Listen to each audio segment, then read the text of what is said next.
Hello, everyone. Welcome to the Forest Audio Station.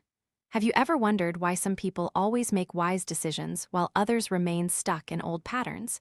Or why some initial ideas were deemed crazy but later changed the world?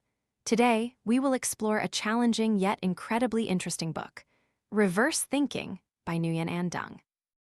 This is not just a book, but an invitation for you to step out of familiar thought patterns, dare to view problems differently, and find bolder, more effective paths. If you're ready to flip your conventional thinking, join me on this journey of discovery now. Stability has trapped us all in a false sense of security. This artificial safety only makes us live and work according to a predefined map, without needing to try too hard or change ourselves too much, yet still achieving certain results. This causes us to stop thinking, and when we stop thinking, we halt our movement and other activities crucial for development, gradually leading to mental stagnation and boredom. Boredom from repetitive work, stagnant skills, a life lacking ideals and purpose. Stability is becoming a shackles for our minds, bringing our lives to a standstill. The second point is that we remain cocooned, failing to outline concrete career plans. In reality, planning is a game of prediction, and you play the prophet of your own life. You set goals and try to envision the steps you need to take. But the sad truth is, there's no sure path to success. No matter how vivid your imagination, a plan is merely a GPS tool, sometimes even leading you through a lake to reach your destination. However, it's undeniable that in the dark, having a GPS is far better than having nothing at all. It helps alleviate panic and somewhat allows you to anticipate the turns you need to make when surrounded only by darkness. In this flat world era, young people can simply sit at home and know everything that's happening out there. Alex constantly buys designer goods. Bate travels as if she's just running errands. Chris just bought an expensive luxury car. The glitz and glamour on social media make young people believe in virtual lives, leading them to self-blame for their perceived inadequacies. I wasn't worse than Alex in school. My network is even larger than Bate's, and I work harder than Chris. So why am I not like them? This is also a reason why young people feel frustrated and want to give up on their jobs. In some cases, young employees are often mistrusted by their bosses, who constantly try to control and restrain them, making office life feel suffocating. Not to mention, the office is often rife with gossip and covert power struggles that subtly erode the young person's morale, leaving them tired, disappointed, or feeling that their dedicated workplace offers no prospects for personal growth. So, what solutions are there to help young people fight their inner battles and find a brighter path in their office lives, escaping the stormy start of their careers? Firstly, face and confront boredom directly. When you fall into an unusual state of boredom, calm your mind and analyze why you feel this way. You should try to think and analyze thoroughly until you get to the root of the problem. Don't procrastinate or avoid any issues that come to mind, as they might be the very cause. Once you identify and confront the problem, the days ahead will no longer be gloomy. Secondly, find something to do and focus.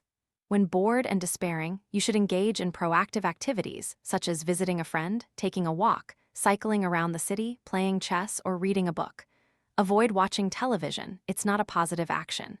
You can also choose to do something you enjoy, like reading stories, playing games, painting, or singing karaoke.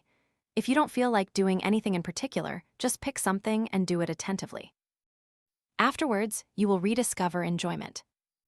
And most importantly, it's time to bravely step out of your complacent comfort zone, seize opportunities, and turn misfortune into good luck in life with the following suggestions. Continuously expand your relationships. Lucky people know how to maximize their connections. They become lucky when they know how and are willing to interact with the people they meet daily. A person you meet is not just a person. Hidden beneath that human form are countless experiences. All it takes is a smile and striking up a conversation.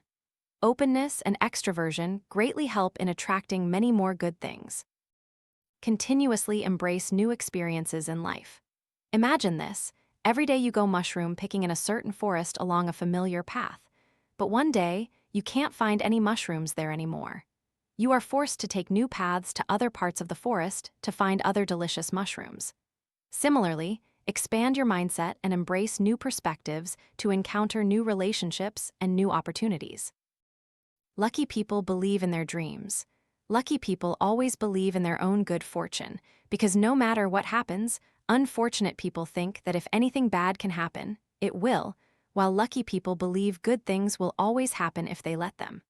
Lucky people find positivity in their bad luck. I once read a story about a general giving a speech when it started to rain, causing him to slip and fall. A negative person would be annoyed, but this general laughed and said, "Well, this will cheer up the soldiers even more than my speech." This remark made the soldiers feel fondness and renewed enthusiasm. Therefore, never think that everything is readily available. Luck comes from being willing to abandon old habits to embrace new ones, and luck truly arrives when you dare to break free from stability and find a path that is different from the crowd out there. Mahatma Gandhi once said, "You must be the change you wish to see in the world." 2. Discard expectations and the desire to please others. It's a truth that in life we are bound by many constraints, the most evident being expectations. We truly grew up with too many expectations, and they grew with us. When we first appeared, the whole family was genuinely thrilled. Parents, grandparents, aunts, uncles all rejoiced, and ideas for names began. Everyone had a name for us, with the hope and desire that we would become someone later in life. Expectations began. Next, when we went to kindergarten, mom or dad or grandparents would excitedly tell neighbors about our intelligence and personality with proud eyes, and in their hearts, they began to envision our future. Later, as we grew a bit older, people would continue to expect us to study this way or that, to be obedient this way or that. Even later, there were expectations about loving someone in a certain way, doing a certain job. At work, bosses would expect us to achieve the best results. In relationships, partners would expect us to do many things for them, for the sake of love. We ourselves would expect to achieve accomplishments, find a wonderful partner, or simply buy a favorite item, eat a delicious meal, and encounter only favorable circumstances. We follow a path dictated by expectations, struggling relentlessly, finding it hard to turn back. We let expectations name and define us. When we start to expect, that's when we start to suffer, and we get lost because the path is not truly from our hearts, from ourselves. We were wrong from the beginning. All expectations are truly meaningless because no one can predict the future, not even 2 minutes later. We don't even know what we'll be thinking. Next, we often fear offending others. As children, the highest goal in our academic career was to get good behavior, certificates, earn perfect scores, and be a good child and excellent student. Sometimes we wanted to play a little, be a little lazy, or object to math because we preferred literature, or object to learning an instrument because we preferred drawing. We thought about it many times but always stopped, because we were afraid of making our parents sad. Some grew up and married according to their parents' wishes because they feared upsetting them. We became the ideal child from a young age, a role model, so not just our parents, but relatives and neighbors also watched and scrutinized us. We absolutely couldn't disappoint anyone. Then at work, colleagues invite us to eat, drink, or have coffee. Even if we don't want to, we can't refuse, because if we do, we fear what they might think, or that they might be upset, or that our workplace relationships might not be good. We do everything to perform our best, to please our boss and earn colleagues' praise. We even refrain from debating with our boss or colleagues for fear they might think ill of us. But deep inside, there's a voice of protest, argument, even rejection of those opinions and decisions. Yet what we do is say, "I completely agree." How sad. Then we find a partner.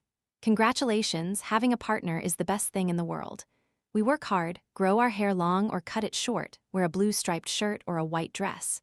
We wear, eat, and do everything to make our partner love us more. Even if the blue striped shirt or the long short hair we're wearing is what they asterisk like, not what we asterisk like, because we're afraid of losing our partner if we don't do exactly what they want. Fear blurs love. After a while, we lose ourselves, no longer knowing if we love ourselves because of the boredom, because they cannot love a second us. We get married. There are some foods we don't like, but we eat a lot of them and praise them constantly. There are family gatherings we're tired and don't want to attend, but we go anyway, then diligently clean dishes without a word of complaint. We think sacrifice is good, and it's our duty to sacrifice. To counter expectations, you need to start with the following steps. Firstly, change your mindset and perceive the problem. Your life is yours, not anyone else's. So why do you want others to help you? Don't blame duty or responsibility, because if you do, you're mistreating yourself. We please others because we are afraid. That fear is born from good behavior, certificates, from being a role model, from praise, from the fear of offending others. Give yourself a moment of stillness to slow down and face that fear, then ask, if I do that, will I be happy? Is that the life I want? Secondly, continuously strive for self-improvement. Learn more. Always ask yourself what your purpose is and what your plan looks like. What skills do you need to add to develop both your career and your spiritual life? Remember, once you are as solid as a rock, no one can move or influence you. Thirdly, live in the present. Live as your true self to cherish the current moment, appreciate who you are, and find the most correct and happiest path. When you value yourself, you will find books. Don't forget, kites rise highest against the wind. Take responsibility for your life, knowing that it is you and no one else who will take you where you want to go. 3. Where your heart is, your success will be. When we first hear fairy tales, don't we often hear about good people and bad people? Good people live happy, comfortable lives, and bad people are punished. So why do good poor people remain in hardship and bad people remain wealthy? Have we ever thought about that? What should we do in the office environment? We are repeatedly told not to be too eager to help, lest others take advantage. Sometimes, even when we want to do a good deed, we hesitate, weighing the pros and cons. We deliberate whether it's worth doing, what benefit it brings us. Ultimately, we don't help others, and because we're always weighing gains and losses, our work is constantly distracted, and our efficiency isn't high. We want to conquer poverty, and there's only one way: to be stronger than it, to subdue it. Allow me to tell you an old story. There was an old monk living in an ancient temple on a high mountain. One day, a pilgrim visited the temple. The pilgrim knew the old monk had achieved enlightenment, so he asked him, "Before you achieved enlightenment, what did you do?" The old monk replied, "I chopped wood, carried water, and cooked rice." The pilgrim asked, "And after you achieved enlightenment?" The old monk said, "I still chop wood, carry water, and cook rice." The pilgrim then asked, "So what is enlightenment?" The old monk gently replied, "Before enlightenment, when chopping wood, I thought about carrying water. When carrying water, I thought about cooking rice. After cooking rice, I worried about chopping wood and carrying water tomorrow. After enlightenment, when I chop wood, I just chop wood. When I carry water, I just carry water. When I cook rice, I just cook rice." Young friends, do you understand this story? It seems like the old monk is stuck in a loop, doesn't it? No, not at all. This story means that enlightenment is when we know what we are doing, whatever work it is, we think only of that work. In other words, it is always putting your heart into what you are doing. Enlightenment is when you put your heart into what you are doing. A teacher once told us, "Later, you may do many different jobs. Some may pursue professions highly respected by society, others less renowned. But no matter what profession you pursue, if you truly put your heart into it, you will find happiness and achieve much." That was the year we were about to graduate, just stepping into the first threshold of life school, or more accurately, our first steps into the professional world. Our teacher's advice was the first important insight or secret knowledge about careers that was passed down to us. However, at the time, we didn't think that the word, heart, the teacher spoke of held many deeper meanings about work and life. Much later, I read somewhere in a sales training book that you sell not by caring about sales figures, but by caring about the customer. At first glance, it seems both paradoxical and logical. Don't you think so? If you're selling but not caring about sales figures, what asterisk are you caring about? But the second part can make people think. In reality, sales figures are one of the top concerns, but they shouldn't be the only asterisk thing we care about when selling. It's equally important to care about the customer. Quite obvious, right? But this is precisely the trap many salespeople fall into. They think they are caring about the customer, but in reality, they are caring about selling. They are concerned with how to make a sale, how to get this customer to buy, rather than genuinely caring about the customer themselves. That's not wrong, but as the book mentions, these very things prevent you from selling. In How to Win Friends and Influence People, Dale Carnegie also gave an example of a fuel salesman for a factory who, despite years of trying, couldn't sell to a very potential client. However, after just one visit to this client, not to continue selling a fuel contract, but to genuinely understand and listen to their opinions with a mindset not of trying to persuade to sell, but simply wanting to help the client find the best solution for them. Ultimately, thanks to this approach, he secured a large contract that years of struggling had failed to deliver. Indeed, when we shift our focus from selling to the customer, we can bring many more good things to both sides. Always ask yourself, is your heart truly here? Where your heart is, success will follow. Putting your heart into it means not only giving your all to your work and helping others, but also having the right methods to build a specific career path for yourself. Good people may not be wealthy, but good people will certainly be happy, and bad people will forever sink into a sea of suffering and karma. Challenges are what make life interesting, and overcoming them is what makes life meaningful. Joshua J. Marine. 4. Live differently, loved by many. I'm sure we all once dreamed of becoming superheroes to save the world. Back then, the Green Lantern and Spider-Man were so appealing, becoming role models any child would aspire to. Growing up, we watched the Avengers. Even as adults, I'm sure none of us have lost that childhood dream of becoming a superhero, a hero, anytime, anywhere. But have you ever wondered if good people always succeed, and why the powerful are often the bad guys? In real life, we are not superheroes, so does being a good person guarantee us a happy and successful life? A psychological researcher proposed 3 types of people to answer the above question. 1. Takers. These people only care about themselves and are indifferent to others' well-being. They want to receive more than they give, believing the world is a place where people step on each other to survive, always thinking they are number one and others should serve them. 2. Givers. These people always support others, readily giving what they have. In a work environment, this group often shares experiences with colleagues and doesn't hesitate to help others when asked. 3. Matchers. This group is in the middle, embodying give and take. This is the typical person in our environment. Which group do you think wins the race to success? Surprisingly, the givers are the winners. The matchers and takers don't win this race. Interestingly, statistics show that the most successful people are also givers. Givers often appear at the top or bottom of the chart. Matchers always stay in the middle. In his book, Give and Take, Drawing from Teaching Experiences, Adam Grant, then the youngest professor at the prestigious Wharton School, examined the causes and paths to success for individuals. He divided people into 3 main groups based on their behavioral styles: those who only thought of their own interests, those who were wholeheartedly dedicated to others, and the matchers. While those focused on self-interest strove to seize the most advantageous parts for themselves, and matchers aimed for reciprocal exchanges, givers were completely different. They constantly tried to help everyone without expecting anything in return. This is precisely the key to their success. Those who give their all for others, but there are some actions you need to understand clearly. Self-sacrifice is not always noble. There's a story about 17 software engineers at a leading global company tasked with developing a new printer line. They worked day and night, but couldn't meet the deadline. They explained they couldn't focus from 9 a.m. to 5 p.m. because they had to help others. Management met and assigned them to work independently 3 days a week, and on the remaining days, they could collaborate and assist others. Ultimately, they successfully launched the product on time. The issue is that givers need to be wiser. Wiser giving helps others better. Small victories are due to intellect, big victories to virtue.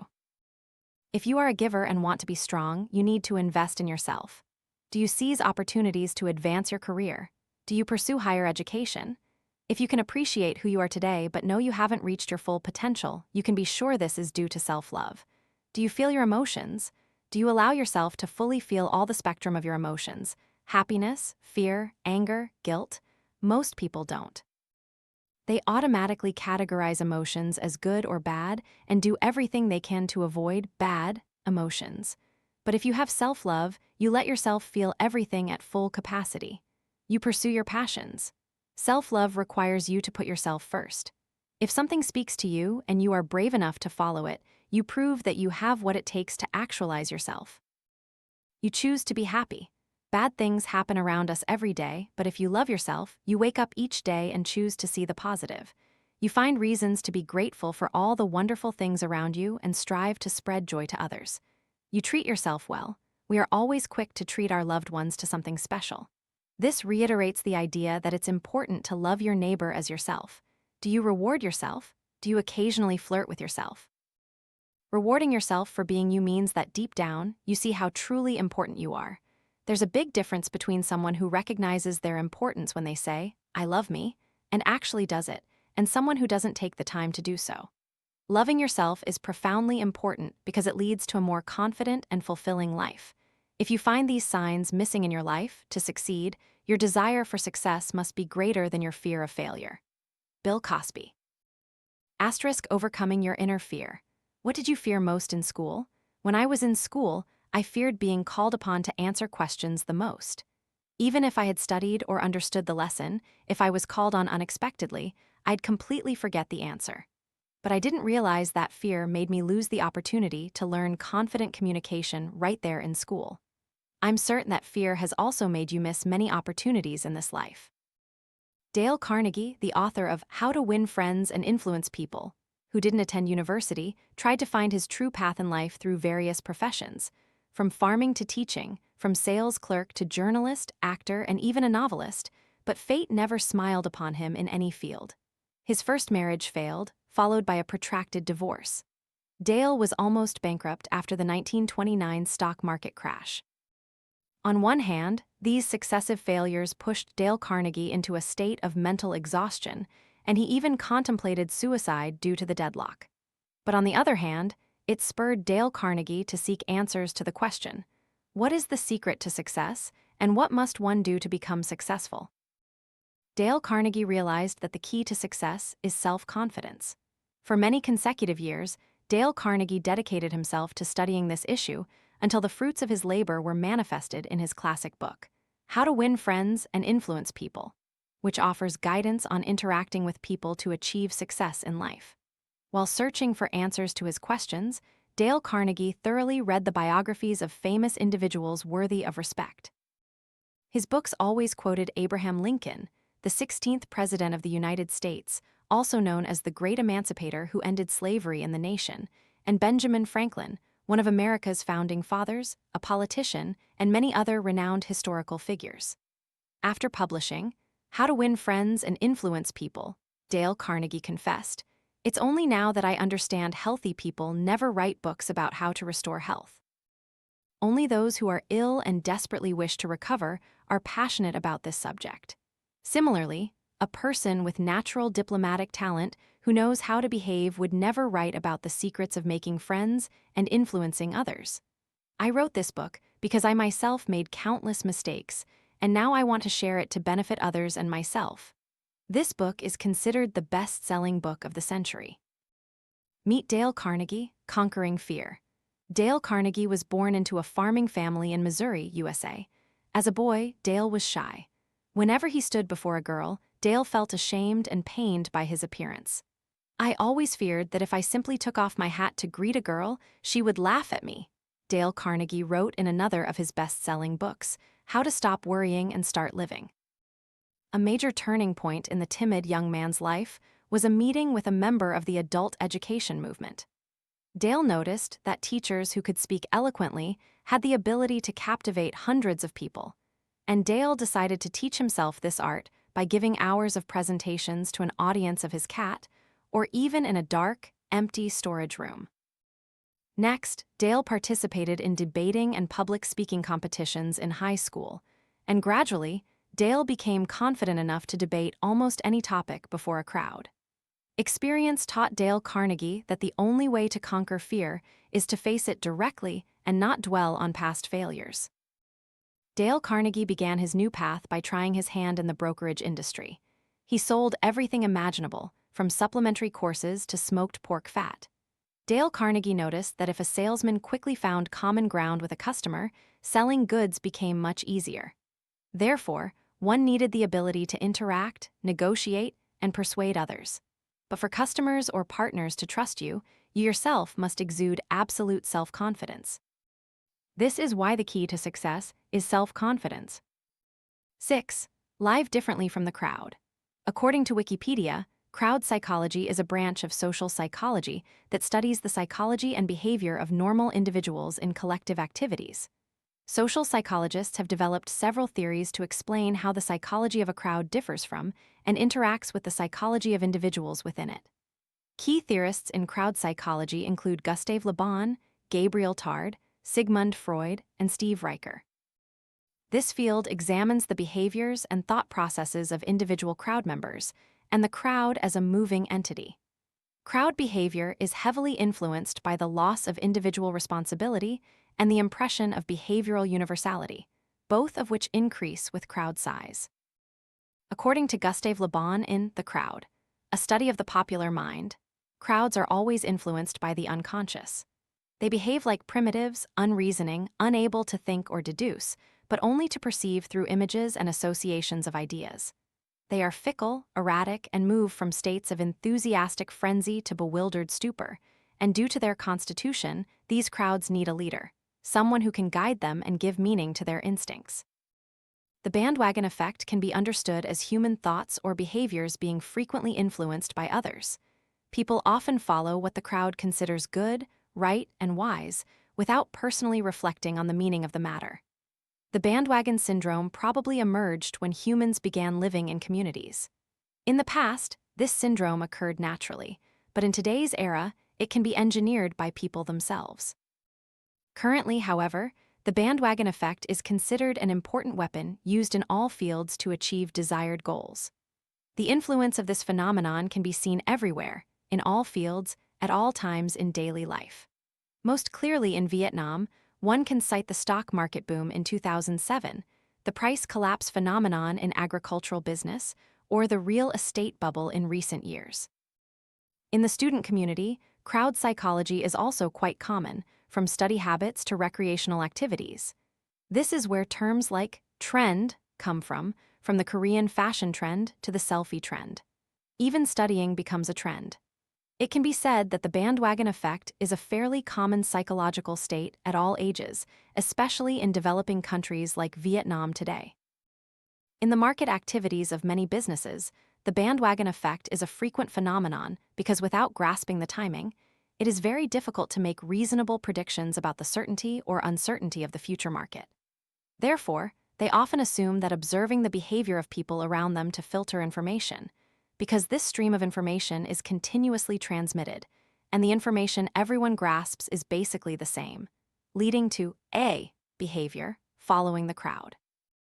Following the crowd can say a lot about you. It could be an excuse for laziness, not wanting to think for yourself or take initiative. It could also be a way you try to please others, or simply your idea of being normal. Whatever the reason, it's important to always remember that choosing your own path, even if you walk it alone, is not something to be overly afraid of. Dare to be different, and life will bring you more meaning than you think. However, not everyone is brave enough to discard crowd psychology, which often takes deep root in our minds. If you want to but haven't been able to, let the following quotes empower you.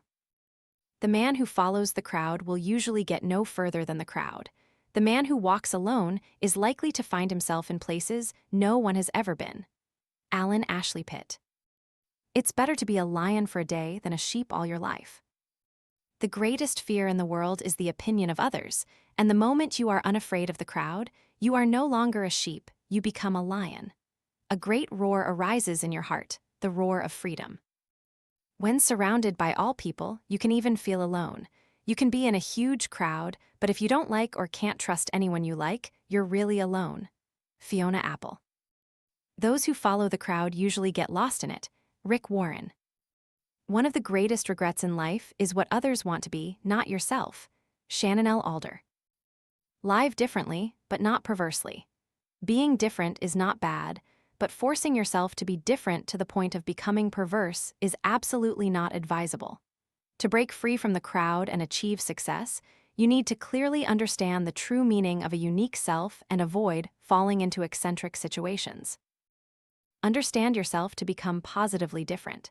Being perverse is when you try to be superficially different by opposing all rules, going against all conventional norms, even if that's not your true self. A truly unique self requires more. You must truly understand yourself to fully harness your power on the path to success. Discover your unique self by answering these questions. What makes me dedicate all my energy and effort to accomplish more than everyone else? How does that difference help my career or academic path? How will I make people embrace my difference? Positive manifestations of a unique self. Once you understand yourself, you need to express your difference in the right way. Contrary to common belief that being different means being fierce and aggressive, a truly unique self actually has these positive manifestations. Always confident and enthusiastic amidst a weary, work-stressed crowd. Your confidence and passion will make you stand out. People only appreciate a vibrant, unique self, not a perverse person who only criticizes everything. Let your attitude speak for itself. Let your unique self approach everyone in a harmonious atmosphere instead of aggressively forcing everyone to accept your views and personality. You won't stand out in a crowd if you're isolated. So, let friendliness, sincerity, and a positive attitude be the perfect persuasive elements for your personality. Act professionally in all situations. No matter how different you are from others, you should act with respect for the other person and be straightforward. They might not like your unique self, they might even make things difficult for you because of it. But no matter what, don't let that become a personal conflict. Only failures let trivial matters affect them, while successful people always know to focus their attention on things more worthy. Creative thinking to create new value for the team. Don't hesitate to show your creativity and always look for solutions no one has thought of. Ask questions no one has ever asked, because a good question can be worth 1,000 lengthy answers. Let people see that you dare to think outside the box, but that's not a cliché. On the contrary, it creates a lot of value for the whole team. Results are the perfect proof of your unique self. People tend to pay more attention to what you do than what you say. Let results be the perfect proof of your unique self. Give your best effort, achieve even the smallest accomplishments, so that people trust you and think of you first in certain areas where only he or she can do it so well. Focus on what you do best, apply all necessary creativity in your work. Inspire those around you to gain support. No one can deny your uniqueness and irreplaceable value if you achieve proud results through your own efforts. The only way to do great work is to love what you do. If you haven't found it yet, keep looking, don't settle. Steve Jobs. Life has countless ways to live. Live your own life. Each person has their own path, no one can walk it for you. Don't rush to use someone else's map to explore your own way just because you admire them. Life has countless ways to live. Choose your own way of living. Each person has their own life, and within that life there are countless ways to live. Many choose a cheerful way, staying out of everything. Some choose to be single. There are even those who are willing to take risks for their passion. But in the end, the result is only one. Living for yourself is the best way to live. Humans only live once. How long will you wait to do what you love, to live for yourself and not for others? A person who lives their life well is someone who knows how to enjoy life, who doesn't hesitate to seek things that make them comfortable, and who doesn't hesitate to buy something that brings them joy out of frugality. This is the life that can make you happy and joyful, so that later, in your twilight years, you can smile remembering it. When you believe, you will find a path for yourself. This life is harder than we imagine. It's not always joyful and happy. There will be times when we feel sorrow, times when we want to cry and collapse. This world is chaotic and complex. Every step makes us hesitate, unsure of the right way, of not going astray. But if you just believe, close your eyes, be still for a moment, and think carefully, you will find the goal that makes you want to persevere and move forward. Then, the world will yield a path for you, and you will find the right path for yourself. Of course, moving forward doesn't always lead to good results. No one can be sure that the path ahead is straight, without bumps or twists. Just believe that all these difficulties are merely for you to strengthen your resolve before finding the right path. Because some things don't necessarily need to be told to others. There's pain, but don't expect others to understand too much. Many things will be forgotten with time. The pains and hardships you endure will eventually be justly rewarded. Live as yourself, and life will be without regret. Every experience is a learning opportunity, a training. If there's no suffering, how do we learn to be resilient? If we've never been disappointed, how do we learn to face things? We all need to simplify our thoughts a bit. What comes will come, it cannot be avoided. Live as yourself, happy and joyful, so you don't waste a lifetime. If you want to gain trust from others, be honest. To be honest, be genuine. To be genuine, you must be yourself. Don't let your life be controlled by the words of others. There's a proverb, even pure gold is not without blemish, and no man is perfect. This means that even gold cannot be completely pure, so how can any human be perfect? In life, it seems impossible to please everyone. Beside you, there will be people who love you, people who hate you. Some will praise you, others will not hesitate to criticize. Just remember, people's mouths are their own. Gossip is the world's affair. No matter how hard you try, you can never control it, nor is it a measure to judge a person. Therefore, instead of letting yourself be controlled by others' words, learn to trust yourself. As long as you live honestly and cleanly, you have nothing to be ashamed of, and no need to worry about gossip from others. When your heart is joyful, your eyes will see sunshine. Life is a series of consecutive days. If yesterday you were troubled by something and carry that trouble into today, you will never see the bright future awaiting you. There are pains that need to be let go of for us to grow. When things are difficult and tiring, learn to be patient and endure. Your own big or small matters, do them consciously, don't pass them on to anyone else. When people expect too much, they are often disappointed. Some things, letting go is not the worst. Some memories are not necessarily happy. Cultivate your soul yourself, live a simple life for a simple existence. Then you will find the right path and happiness. Don't let your admiration lead you to use someone else's map to diligently search for your own path. Build your own dreams, or someone else will hire you to build theirs. Farrah Gray. You're poor, how to get rich. What rules govern our wealth, poverty, success, and failure? What steps are needed to change your life? The rich get richer, and the poor get poorer. This is the Matthew effect. The important thing you need to know is that when conflicts arise among different rules, which rule dominates the others? The distinguishing feature of the Matthew effect is that it forms the foundation for the other rules. This rule states that the smartest person doesn't always come first, the smartest person isn't always rich, and the most talented person isn't always praised. However, opportunities and times will come to everyone, though not always means rarely. The intelligent are certainly wealthy, come first, and are praised, but there's also the saying, opportunities and times will come to everyone. That's when your determination is greater than that rule. Israel is a country with a strategic location in the Middle East, and this land has always been invaded by neighboring countries. Among them, the Philistine army was the most formidable. In one battle, the two armies were locked in a stalemate. To avoid casualties, the kings of both countries proposed a one-on-one duel to determine victory. This was an ancient method to decide victory with minimal casualties on both sides. The Philistine army sent Goliath, a giant warrior, 9 feet, 2.06 m tall, heavily armored and fully armed. No one in the Israelite army dared to fight Goliath. After the deadline approached, if no one came forward to fight, the Israelite army would be considered defeated. Finally, a young man named David, who was not a soldier but had coincidentally come to bring food to his brother, volunteered to duel Goliath. King Saul refused, seeing David's small stature and lack of combat experience. David pleaded that he could defeat Goliath, recounting how he had defeated wolves and lions as a child. As he was the only option, King Saul had to agree. David stepped forward to face the giant Goliath. The Israelite army offered him armor, but he refused to wear it. They offered him a sword, but he refused to carry it. David only carried a sling and a dagger. The Philistines burst into laughter, and the giant Goliath became enraged, thinking that young David was not worthy to be his opponent. Goliath swung his spear and charged, intending to tear David apart. But David whirled his sling and launched a stone into Goliath's forehead.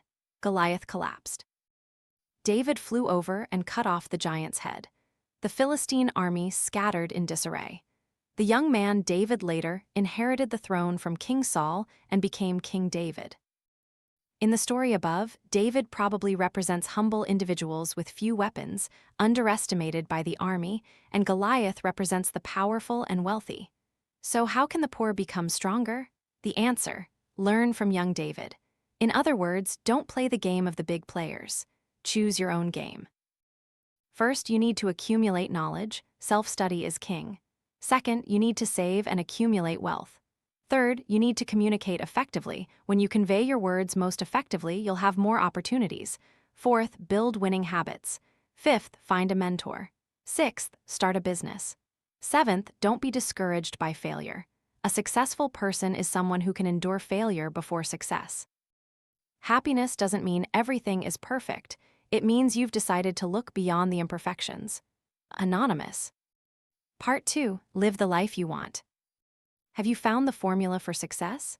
Many times when talking with young people and university students, they ask me if there's truly a formula for success. I tell them there absolutely is, and everyone has their own. In this section, I'd like to share an article by Francesco Marconi, a strategy manager at a news agency, about the formula for success, which is an algorithm called Engage. Engage is a 6-step process to discover your own motivations and apply them to your career path.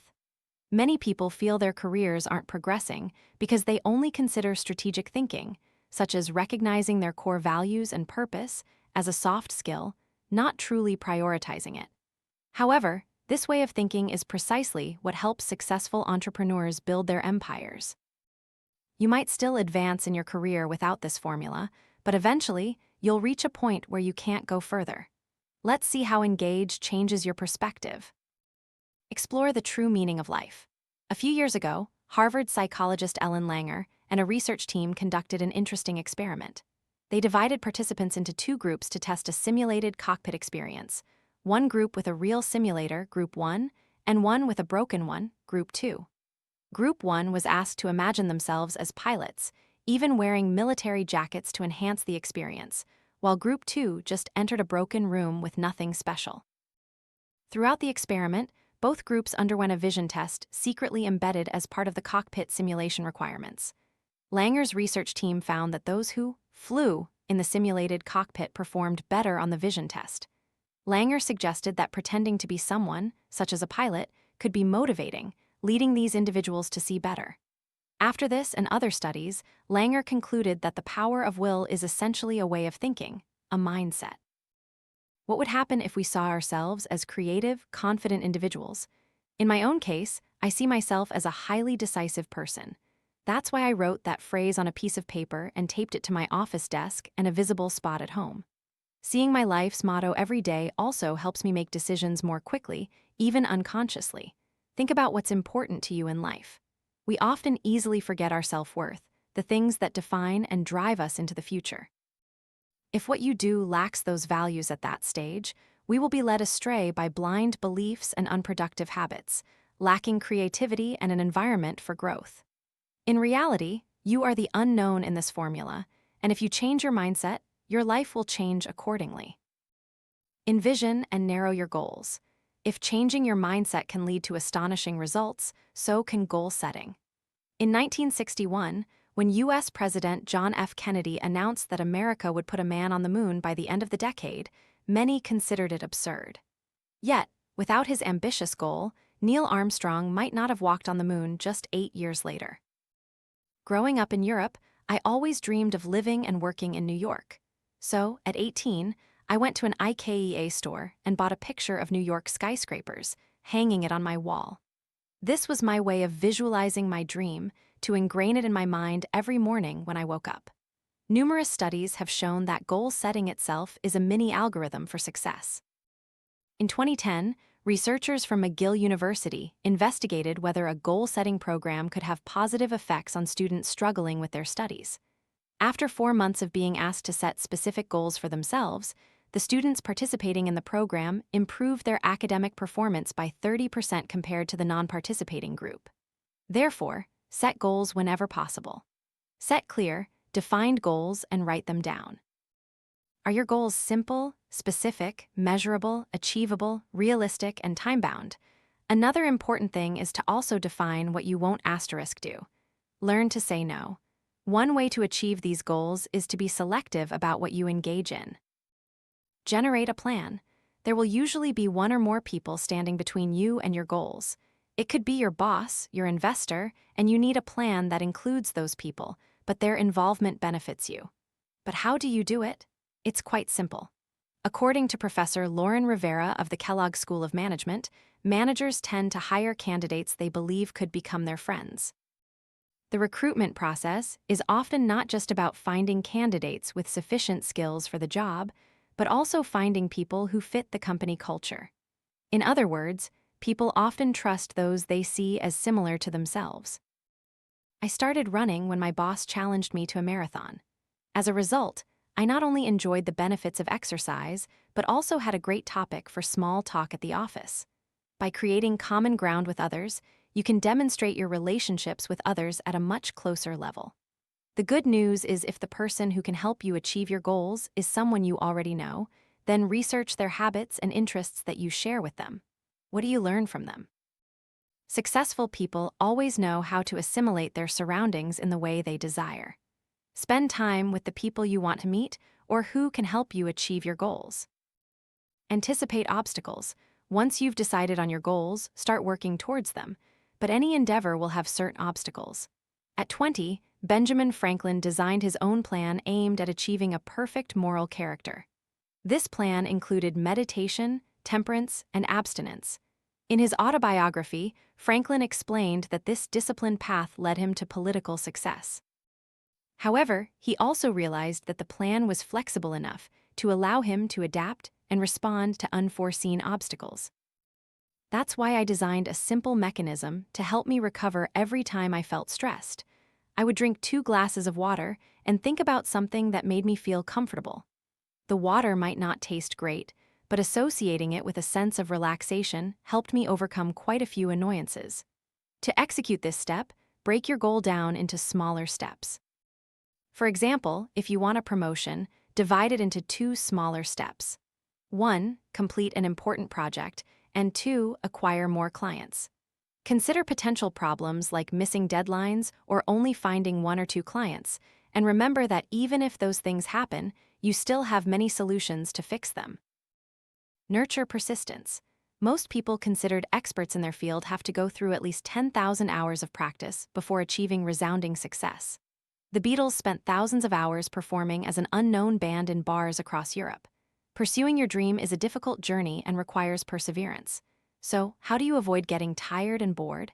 Psychologists have pointed out one way: be open to the unexpected, even if it's a new product, a new hobby, or new people. In other words, be more open to the daily tasks you're doing.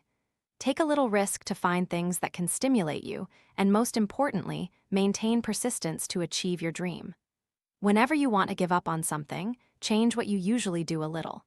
If you're struggling with work, try to refresh your life by learning some interesting dishes or trying a new sport. Elevate yourself. Psychologist Abraham Maslow identified 2 basic human needs: the feeling of belonging and the feeling of being valued. If you are applying this ENGAGE formula, you will see this need quite clearly in many people. This may sound difficult, but to become a successful person, such as a beloved leader, what you need to do is sometimes trivial, like simply saying thank you when needed, acknowledging the good achievements of your subordinates, or just giving a genuine compliment. I also realized that helping my students was a way for me to learn from them, and now that these students have become experts in their own fields, I have the opportunity to learn from them again. Start upgrading your life by appreciating everyone's efforts and endeavors and helping those you can. The ENGAGE formula will help you find the path to success, but the important thing is still your own motivation and perseverance on the journey of discovering your values and potential. Though no one can go back and make a brand new start, anyone can start from now and make a brand new ending. Carl Bard. 7. Dare to pursue your dream job. What was your childhood dream? Have you ever asked yourself that? As children, we all had wonderful dreams. Some wanted to be doctors, so they had many toy stethoscopes or would occasionally drape their dad's white coat over themselves, pretending to be doctors. Others would spend all day rolling banana leaves into whistles, tooting them around the house, dreaming of being a traffic police officer. Or maybe you'd make your parents sit still so you could teach them, dreaming of becoming a teacher. And now, have you realized your dream? How many young people would answer, "I'm doing my dream job"? And how do you know it's your dream job? First, to know if it's your dream job, you can reflect on your childhood dreams, revisit the skills and abilities you had as a child, and ask if you want to go to work every day. Of course, you also need to consider if the job provides you with good income. When you answer these questions, I believe you'll know what kind of job you're doing. As for why we might have forgotten our childhood dreams and feel discouraged every time we go to work, we should consider several aspects. The first reason might be that we listen to our parents too much. Parents genuinely want the best for us, and many even prepare everything so their children don't suffer, including careers and workplaces. But the real suffering doesn't come from the job or the office environment. It comes from within us as we grow, and that's the most terrifying suffering. We don't know what we're doing, who we are, or how we should live our lives. The next reason is a lack of effort. We always have dreams and aspirations, but when things get a little difficult or not to our liking, we immediately give up. Doing what you love requires a lot of courage. Someone once said, "Passion is the genesis of genius." To make it a reality, you have to get up and start working on realizing your dream. A dream will remain just a dream if we only think about it, wish for it, without taking action. When you start tackling the difficulties and challenges along the path of pursuing your passion, then the dream can gradually take shape and become closer to your heart. Most people build a family, live a life, and then die. People stop growing, stop striving, stop expanding, and give up on waking themselves up. Many people like to complain but don't want to improve their lives, and many people work but not for their dreams. Why? Because they always carry the fear of failure. What if they don't succeed? And they fear success. What if they succeed but can't keep it? They are people who dare not take risks. You spend a lot of time with other people. You spend a lot of time making other people like you. You know them better than you know yourself. You learn from them. You know about them. You want to be with them. You want to be like them. Do you know why? You spend so much time with them that you forget who you are. I challenge you to spend time with yourself. It's truly necessary. Get rid of the losers in your life if you want to live your dream. For those who are moving toward their dreams, life will have a special meaning. When you become mature enough, what you will do is separate yourself from others. You will have unique qualities. As long as you follow others, as long as you are still someone who learns, you will never be the best learner in this world. But you must become the best version of yourself. I challenge you to define your own worth. Not everyone sees it, wants to commit to it, or has the vision, but this is what you need to know. You are not ordinary. Surround yourself with people who dream and act like them, those who crave, who don't give up, who won't settle for less, who don't want to live a simple life, and who always want more. Those who live their dreams and are pursuing victory, and those who are living their dreams, are the ones who know whether a dream becomes reality depends on them. If you want to achieve more, if you want to do things you've never done before, I want to advise you to invest in yourself. Other people's thoughts about you don't have to become your reality. You don't have to go through life as if you are a victim. Even when you face disappointment, you must understand yourself, that you can do it, even if no one else sees it. You have to make yourself see what I believe in and am willing to sacrifice for forever, no matter how bad things get. No matter how many difficulties arise, you must always believe that you can do it. You want to express an idea, you want to demonstrate abilities. Some of you want to advance to a new level. I want to be a manager, I want to be an engineer, I want to be a doctor. Listen to me, you cannot reach that level, you will never reach it until you are willing to invest in yourself. You don't read books. I challenge you to attend conferences. I challenge you to invest time. I challenge you to dare to be alone. I challenge you to spend hours getting to know yourself. When you become your true self, you will become the person you were born to live the way you were created, and you are a special person. What you will do is embrace yourself and separate yourself from others. I challenge you to dare to go to places where others don't like you and will never bother you. Why? Because then you have no reason to try to make others happy, and you must strive to break through to reach a new level. I need you to invest in yourself. If you keep talking about your dreams, if you keep talking about your achievements but haven't done anything, take the first step now. You can make your parents proud. You can make your school proud. You can touch the lives of millions, and the world will no longer be as you once saw it, because now it will become your own path. Don't let anyone steal your dream after facing so many rejections, or you attend a meeting where no one is there, or someone says you can rely on me and you can't do it. What if you can't make others believe in you? You will fail again and again and again. The light is extinguished. But if you always pursue your own dream, always think about it every day and tell yourself, it's not over until I succeed. You can live your dream. If you don't dare to risk the extraordinary, you will forever be stuck with the ordinary. Jim Rohn. Are you giving your all or just doing your best? You know, we might spend more time with colleagues than with family, especially if you live far from home. That's natural. But sometimes the office feels like a prison, cramped space, repetitive tasks. And sometimes we ask ourselves why we work here. That said, feelings of frustration sometimes come from within you. Don't be too quick to blame circumstances, because if you're not in the right mindset for work, any environment will feel like a prison.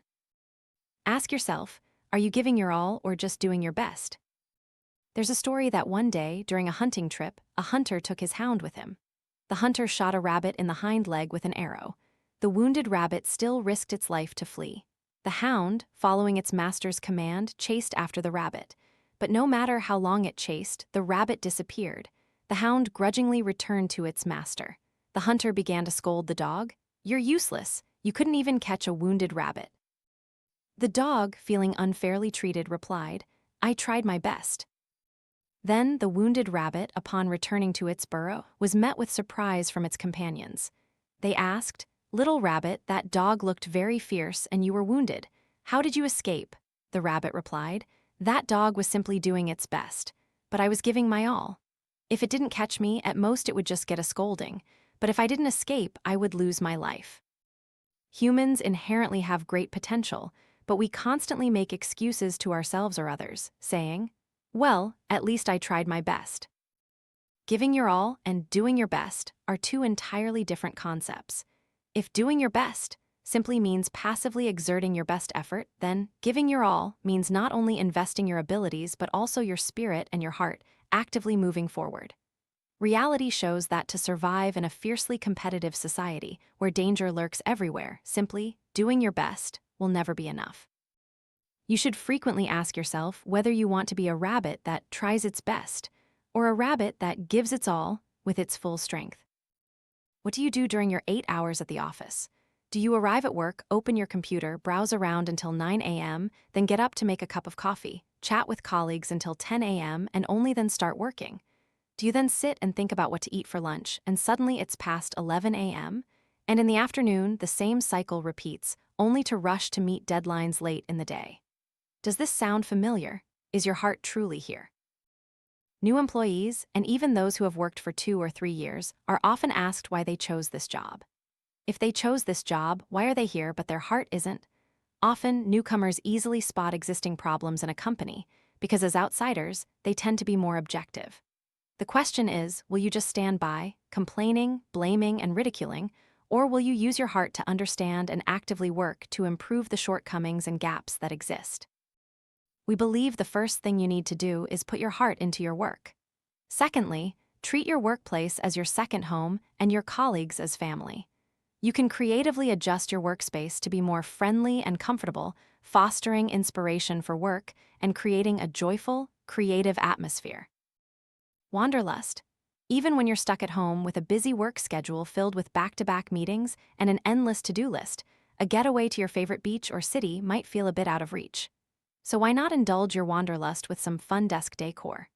Bring a coastal vibe to your space with bamboo furniture, mini palm trees, and a touch of feng shui, or celebrate your favorite city with paintings of iconic architecture or must-see landmarks. Just because you're physically stuck at work doesn't mean you have to be mentally, or at least not for the full 8 hours. Choose a calming color palette. If your work life is chaotic, your workspace shouldn't be. Opt for a simple, calming color palette with plenty of neutrals and natural textures. Think a natural wood desk with accessories in varying shades of white, cream, gray, or brown. Add a plant or two for natural color and fresher air. Asterisk fresh flowers. If you're prone to an afternoon slump after lunch, try arranging some freshly cut flowers in a vase on your desk. They'll add a touch of color and cheer to the space, and you can invite friends over to enjoy your new space with some chocolate and coffee, or simply enjoy it alone. Why not? Mix different styles. Just because your desk is ultra-modern doesn't mean your accessories have to be. Try combining a modern desk with vintage florals or classical or traditional artwork for an interesting mix of colors, patterns, and textures. If you have a traditional workspace, you can place a modern globe lamp, beautiful jars, or a modern digital clock on it. Creating a workplace environment is not enough. You need to connect and learn with colleagues and the work environment in the best possible way. You probably still remember the story of the frog in a biology experiment. If you put a frog in a pot of hot water, it will immediately jump out. However, if you place it in a pot of lukewarm water and then slowly heat the water, the frog will begin to feel comfortable, swimming around in the pot. By the time it realizes the water is too hot, the frog will have exhausted its energy and won't be able to jump out. The larger the work environment, the more it will determine your success or failure. The relentless movement of the environment is always a challenge for you. The environment will not stop changing for any individual. Therefore, you must always pay attention, actively learn, heighten your vigilance, and maximize your creativity in your work. No matter the circumstances, you can remain as steady as a three-legged stool. The more comfortable the work environment, the more hidden dangers it harbors. If you continue to live in such a style, you are putting yourself into a cage of passivity and dependence. You need to change your working methods. Only by continuously learning, renewing yourself, overcoming all challenges in life, and escaping the trivialities of everyday existence can you find your own place. When you become aware of change, even the smallest change, you must immediately stop what you are doing. Start thinking about what problem is coming to your work. If that happens, how will I change? What do I need to do to adapt to it? Look at the problem from all angles. Only by continuously learning and striving to overcome yourself can you achieve that. And only then can you assert your self-worth in today's era of industrialization and modernization. Work only increases, never decreases, but time is too limited. Therefore, you need to choose the most optimal method to complete your tasks. As society develops, demands become higher. The mindset of no merit but hard work has receded with the tide of history. Furthermore, completing tasks is merely the first basic criterion that determines the salary your boss pays you. But how much salary is enough? Market prices are soaring, numbers are constantly jumping. If we only stop at that salary level, we might not be able to survive. Therefore, what you need to do is prove that your work is valuable, that your work directly affects the prosperity of the company itself. Prove to your boss that, along with your busyness, the value of your work is measured at double the rate. Being busy alone is not enough, because it is absolutely not an accurate measure to evaluate your worth. Achievement is the golden measure to affirm that. We become what we think about most of the time, and that's the strangest secret. Earl Nightingale. 8. Dare to be different, dare to break through. The writer Mark Twain once said, 20 years from now you will be more disappointed by the things that you didn't do than by the ones you did do. So throw off the bowlines, sail away from the safe harbor. Catch the trade winds in your sails. Explore, dream, discover. From ancient times until now, Vietnamese people have always thought that being different is abnormal, that being different is bad. The truth is, each of us is born a unique individual with a completely different DNA structure. No two people are alike in appearance or personality. Even identical twins still have certain differences. You should be happy if you are a different child. You should encourage it if your child is different. Respect your child's differences and nurture them so they can become creative and successful in the future. Humans are inherently different, but in life, not everyone dares to be different to succeed. This is because each of us has a comfort zone. Stepping out of that safe zone to do great things is something not everyone dares to do. However, the core of all success is difference. You cannot rise to the top if you're not different. Sometimes you wonder why you work so hard, persevere in your goals, and work diligently every day, but still can't achieve success. It's because you don't think differently. You don't know how to seize opportunities to shine. According to author Baltasar Gracian, successful people think 1% differently. In other words, difference is the key to success. Many experts agree that the biggest difference between the poor and the rich is mindset. The poor often blame others, making excuses and finding reasons, while the rich think in reverse, seeing failure as a chance to find the right method to achieve their desired results. We live by systems and rules. From birth to age 7, we form our own system. If we compare ourselves to a computer, the first 7 years of life are the program download phase. Each person downloads different programs, which is why it's so difficult to change one's nature later in life. The poor believe making money is hard, that life is inherently suffering. The rich, on the other hand, believe making money is simple, but they wonder how they can do it.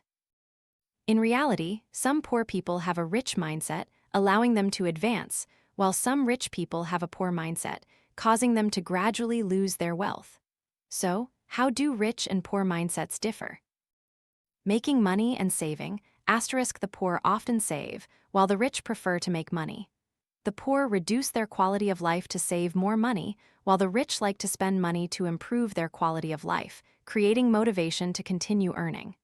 Experts often say that saving alone is difficult to get rich.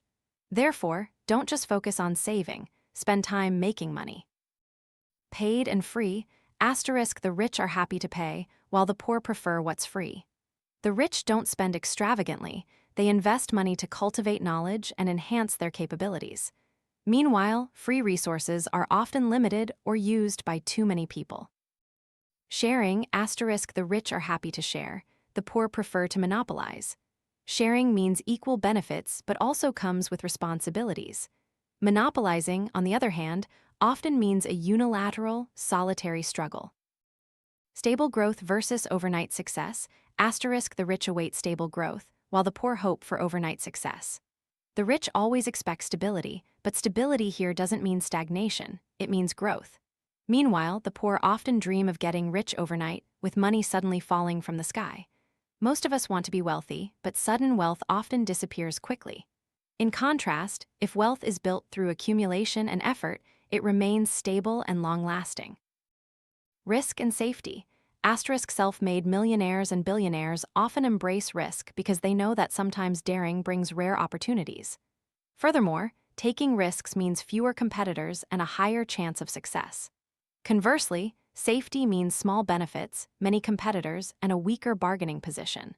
That's why those who dare to take risks are often wealthy, and those who pursue safety find it difficult to advance. Choices and opportunities. The rich often build their teams because they know they can't handle everything themselves. Experts believe that successful people prefer to make choices in big matters, while ordinary people lean towards opportunism in small ones. Successful people know how to concentrate resources and intellect to gain an advantage. Once they've made a choice, they rarely change it. Meanwhile, ordinary people avoid making choices and wait for opportunities from trivial things, not to mention being easily swayed and losing patience. Understand your own abilities, change your weaknesses, and develop your strengths. Re-examine your values, identify the problems hindering your progress. Don't think that there are many things you cannot control. In reality, no matter how difficult a problem is, there will be a solution. No matter what you want to do, there is no lack of answers. The important thing is whether you believe and seriously seek them. Ultimately, don't limit yourself. Find ways to be open to new things and learn from the old. No one can make you feel inferior without your consent. Eleanor Roosevelt. 9. Presenting ideas to a crowd. Communication is a daily activity, happening everywhere in all fields. Those with good communication skills will have broad relationships and easily advance. In the 21st century, the 4-era communication skills are even more essential. Even a good teacher, if they don't know how to communicate and convey ideas to students, won't be highly regarded. As a manager, if you don't know how to articulate to superiors and connect with subordinates, you cannot succeed. As a businessperson, if you don't know how to communicate, you won't be able to sell many products. It's clear that everyone in every field needs communication. As an employee, when presenting a new project, how do you attract your boss and colleagues? How can you deliver a good, even excellent, presentation, showing your passion and connecting with your audience? It's hard to relax and be yourself when you're nervous, but time and again, great presenters say the most important thing is to connect with your audience, and the best way to do that is to let your passion for the subject shine. Be honest with your audience about what's important to you and why it matters. Be enthusiastic and sincere, and the audience will respond. Focus on the audience's needs. Your presentation should be built around what the audience will get from your presentation. When preparing your presentation, you always need to keep in mind what your audience needs and wants to know, not just what you can tell them. During the presentation, you also need to focus on the audience's reactions and respond accordingly. You need to make it easy for the audience to understand and react to. Keep it simple. Focus on your core message. When planning your presentation, you should keep in mind the question, what is the main message or 3 main points I want my audience to take away? You should be able to communicate that important message very concisely. Some experts recommend summarizing it so you can write it on the back of a business card, 15 words, or say it in no more than 30 seconds. Whichever rule you choose, the key is to keep your core message focused and concise, and if what you're about to say doesn't contribute to that core message, then don't say it. Smile and make eye contact with your audience. This sounds very easy, but a surprisingly large number of presenters fail to do it. If you smile and make eye contact, you are building rapport. This helps the audience connect with you and your subject. It also helps you feel less anxious because you're talking to individuals, not a large number of unfamiliar faces. To help with this, make sure you don't dim all the lights just to show the projector screen. Your audience needs to see you as well as your slides.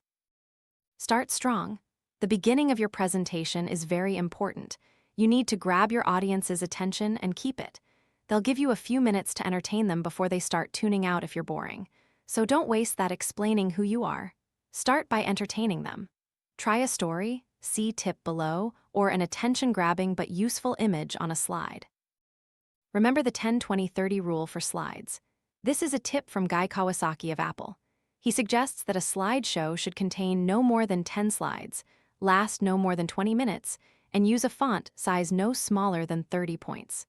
This last point is particularly important as it prevents you from trying to cram too much information onto any single slide. This entire approach avoids the dreaded death by PowerPoint. As a general rule, slides should be prompts for you asterisk, the presenter. A good set of slides will not be used without a presenter, and they should definitely contain less, rather than more, information simply displayed. If you need to provide additional information, create a separate handout and distribute it after asterisk your presentation. Storytelling. Humans are wired to respond to stories. Stories help us pay attention and remember things. If you can use stories in your presentation, your audience will be more likely to engage and remember your points afterward. Starting with a story is a good idea, but there's a broader point to be made. You need to design your presentation like a story. Think about the story you're trying to tell your audience and build your presentation to tell it. Find the story behind your presentation. To tell an effective story, focus on using at least one of the most basic storytelling mechanisms in your presentation. 1. Focus on character. Humans have stories, data and objects do not. So ask yourself, is there a person directly related to your topic whom you can use as the focal point for your story? 2. Character-driven examples. Instead of talking about cars, your company's product, you can focus on specific characters like the people who drive the car, those seeking speed and adventure, or the engineers who worked hard to design the most efficient and cost-effective car possible. 3. A driver for change. A story needs something to change throughout its course, so ask yourself, what is not as it should be? And answer with what you will do about it or what you have done about it. 4. Examples. Did dangerous road conditions prompt you to create an all-terrain Jeep that any family can afford?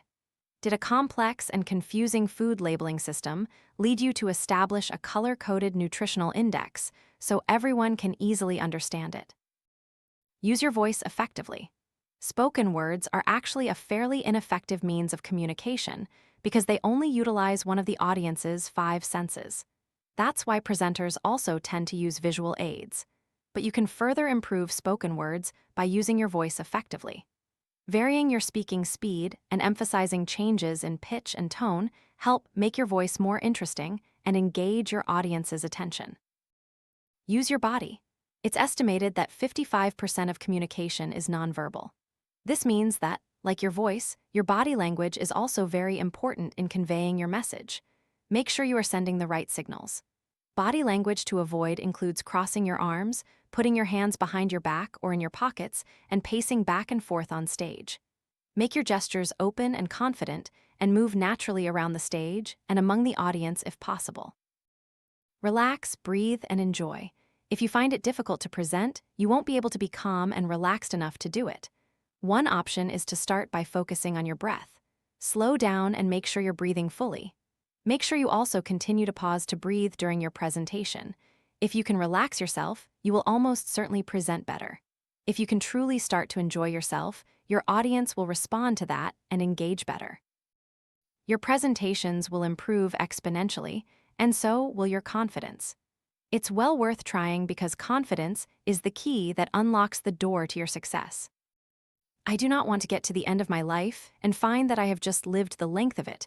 I want to have lived the width of it as well. Diane Ackerman. 6. Think differently, get better results. No matter how much you try, sometimes you'll feel like Sisyphus, pushing a boulder up a hill only to have it roll down again. No matter how much effort you put in, it all goes to waste. In reality, there are 9 mental ruts that subtly drag you into mediocrity. Whether you're a dreamer or a realist, let's look at 9 daily habits that can throw your life out of balance and, worse, lead to long-term difficulties on your path to success. The concept of success differs for each person, and so does failure. But we live on an earth with gravity, and to move forward, we first need to stay balanced. Life is similar. There are laws of balance you can never break: work and play, joy and sorrow, sharing, giving, and receiving. Whether you're a dreamer or a realist, let's look at 9 daily habits that can throw your life out of balance and, worse, lead to long-term difficulties on your path to success. Asterisk 1. Dwelling on negatives more than positives. In a day, from waking up, drinking coffee, chatting, working, to resting, we encounter many things, both joyful and sad. You can't control everything that happens to you, but thinking about it is your choice. Days when you feel off balance are days when too many bad things happen, filling your mind with negative thoughts. If negative thoughts linger day after day, remember they can become a habit, making you see negativity in everything and enjoy complaining. Don't let that happen. When negative thoughts appear, from the very first days, learn to replace them with more positive ones. Think of them as a lesson or share them with loved ones.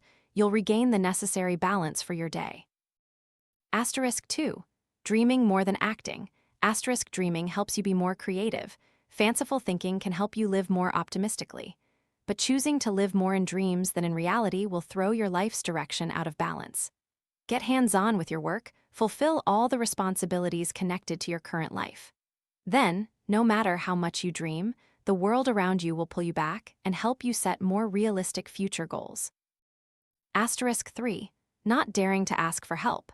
If you think you can achieve great things alone, you are mistaken. Every day, your actions and attitude are like chess moves, and you'll lose from the very first moves if you arrogantly think you don't need anyone's help. Acknowledge your limitations and realize you need help from those around you, both material and spiritual. Asterisk 4. Talking more than doing. Doing here means carrying out what you say. Doing not only helps you achieve your goals, but also resolves daily worries. When you go to sleep at night, you won't be bothered by unfulfilled promises, so you can wake up confident the next morning, thinking about the tasks you need to do that day. Asterisk 5. Thinking of many new things but not daring to share them. Failure stems from various reasons, but its root often lies in arrogance. In this age of social media, when your fleeting ideas are shared genuinely, you will, to some extent, receive honest feedback from different perspectives. These could be opinions from family, colleagues, or your boss. Everyone has their own viewpoint, and whether good or bad, they help you broaden your vision and clarify your ideas. Asterisk 6. Being easy on yourself but hard on others. We easily see others' flaws and can be bothered by them for a long time. But when we inadvertently make a mistake, we often overlook it. A good relationship is when you set the same expectations for others as you do for yourself. Daily tasks and responsibilities can intertwine, creating pressure. A positive and fair attitude will help both you and those around you stay motivated to fulfill your duties. Asterisk 7. Associating with psychologically weak people. Let psychologically weak people improve themselves. You will never help them as much as you think you will. The worst that can happen is that by being around psychologically weak people, you become infected with their insecurity and negative thoughts. Asterisk 8. Chasing trends instead of skills that suit you. You may be capable of many jobs, but that doesn't mean you should do them all. Instead of spending daily time pursuing a skill that aligns with your personality and career choice, you chase trendy skills. When everyone is moving towards something for a moment, you can't keep up with them, nor can you return to what you were good at.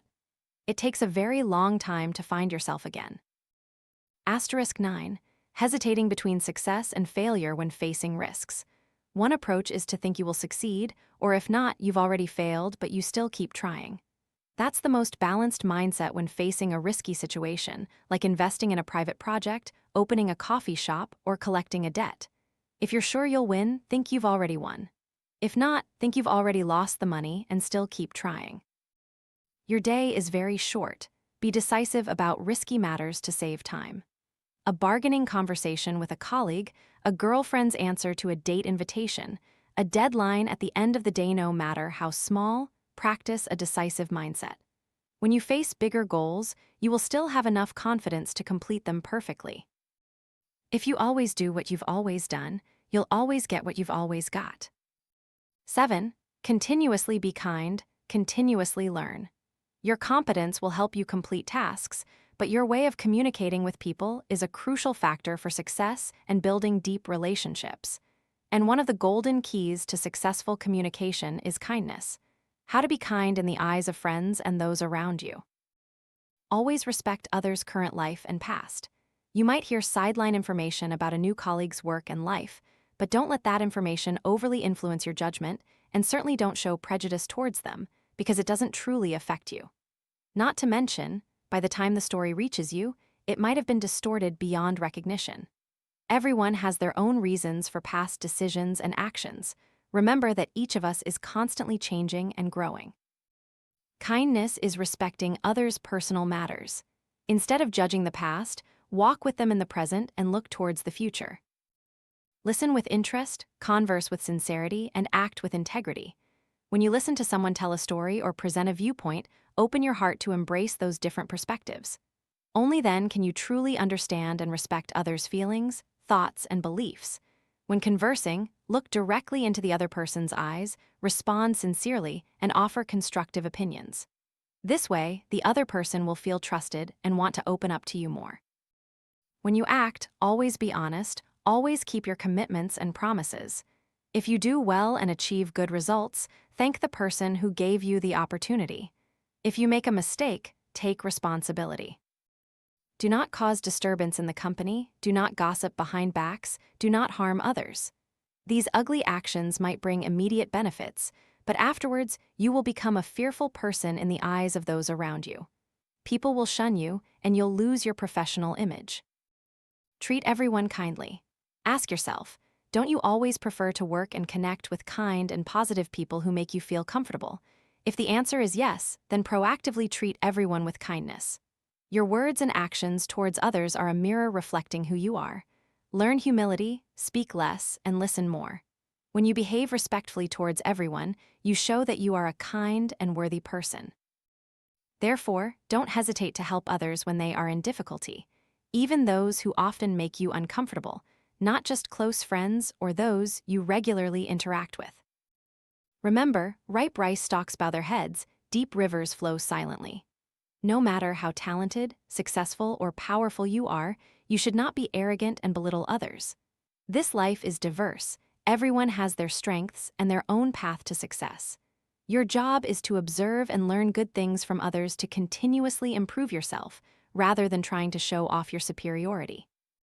Your own brilliance is never a legitimate reason for you to feel entitled to look down on others, especially in a vast world with many different people and personalities. Everyone will have something valuable to teach you. Use actions to prove yourself. Most of us can speak grand words, but not everyone has the ability to implement everything they've said. Someone who speaks little and does much will be respected and admired by everyone, wanting to interact with them to be inspired and given purpose in life. Not to mention, with such a good reputation, more opportunities for advancement will come your way.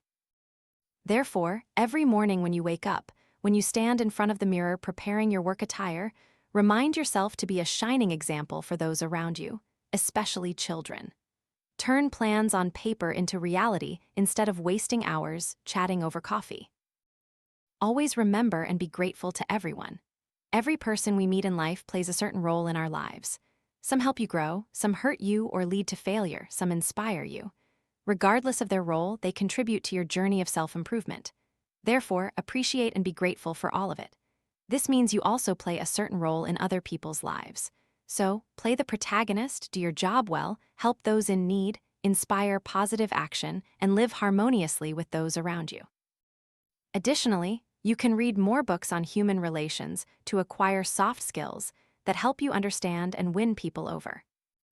Finally, always remember that in every situation, you just need to be calm and treat everyone, especially yourself, with love and compassion.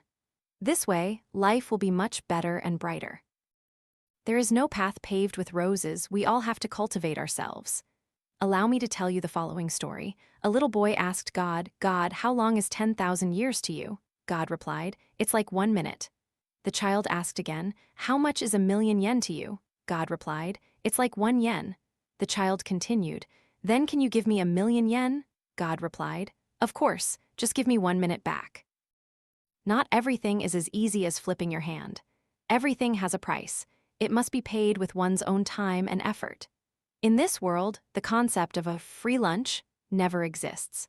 Therefore, you must always prepare yourself with a clear investment mindset, not just an investment of money and time, but sometimes it requires paying the price of willpower and patience.